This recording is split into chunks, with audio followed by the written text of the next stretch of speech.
Venerable Paula of Rome, January 26. A noble Roman matron, widowed and seeking God, renounces her immense wealth to follow Saint Jerome to the Holy Land, where she establishes monasteries and aids in the monumental translation of Holy Scripture. A heads up in the spirit of transparency. Please be advised that this content may include ascetic extremes. The Venerable Paula of Rome, whose memory is kept on January 26, was born into a senatorial family of great wealth and standing in the city of Rome in the year 347 AD. Her early life was marked by the customs of her noble lineage, including her marriage to Toxotius, a man of similar rank. Together, they were blessed with 5 children, among whom were Saint Eustochium and Saint Blasilla. For many years, Paula lived a life typical of her station, surrounded by the comforts and social engagements that accompanied her family's prominence. A profound change came upon Paula with the repose of her husband around the year 379 AD.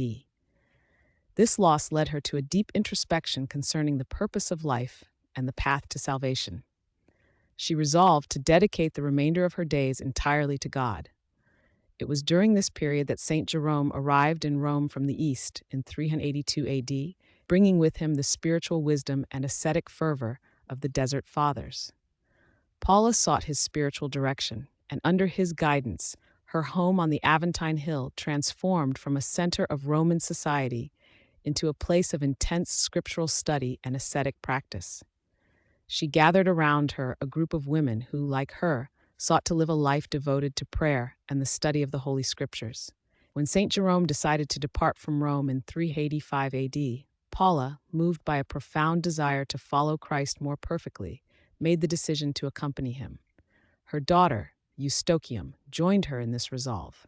Together, they embarked upon a pilgrimage to the Holy Land. Their journey first led them to Antioch, where they met Saint Jerome. From there, they traveled throughout the sacred lands, visiting the places where Christ lived, taught, suffered, and rose from the dead. They venerated the sites of the Nativity, the crucifixion, and the resurrection, allowing the physical presence of these holy places to deepen their spiritual understanding. Their pilgrimage extended to Egypt, where they sought to learn from the desert ascetics and monastics, observing their way of life and absorbing their wisdom. Around the year 386 AD, Paula and Saint Jerome settled in Bethlehem, near the cave of Christ's Nativity. Here, Paula demonstrated her complete renunciation of worldly possessions. She used the last of her considerable fortune to establish monastic communities.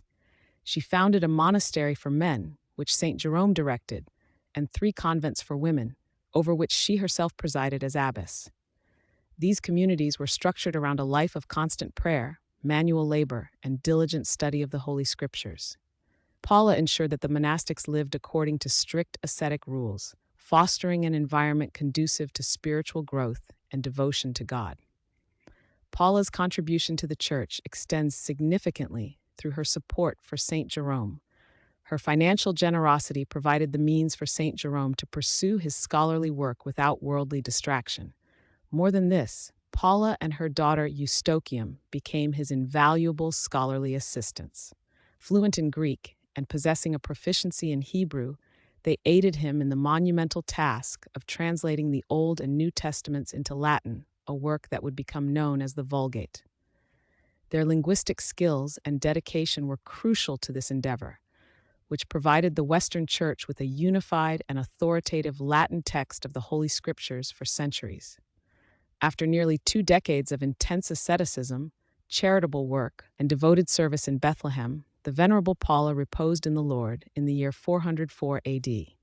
Her funeral was a testament to the respect and love she had garnered, attended by a multitude of bishops, clergy, monastics, and laypeople from the surrounding regions. Saint Jerome was deeply grieved by her departure. In his sorrow, he composed a detailed account of her life in a letter addressed to her daughter Eustochium, letter 108. This letter remains the primary source of information regarding the life and spiritual exploits of Saint Paula. Though a pre-schism saint, Venerable Paula is more widely venerated in the Western Church. Nevertheless, her memory is kept in some Orthodox calendars, particularly those that acknowledge the saints of the undivided Church. The Holy Cross Monastery, Rocor, in West Virginia, for example, lists her as Venerable Paula of Rome on January 26th, affirming her place within the broader communion of saints. Her life stands as a witness to the transformative power of faith, the spiritual discipline of asceticism, and the profound impact one individual can have through dedication to God and support for the work of the Church.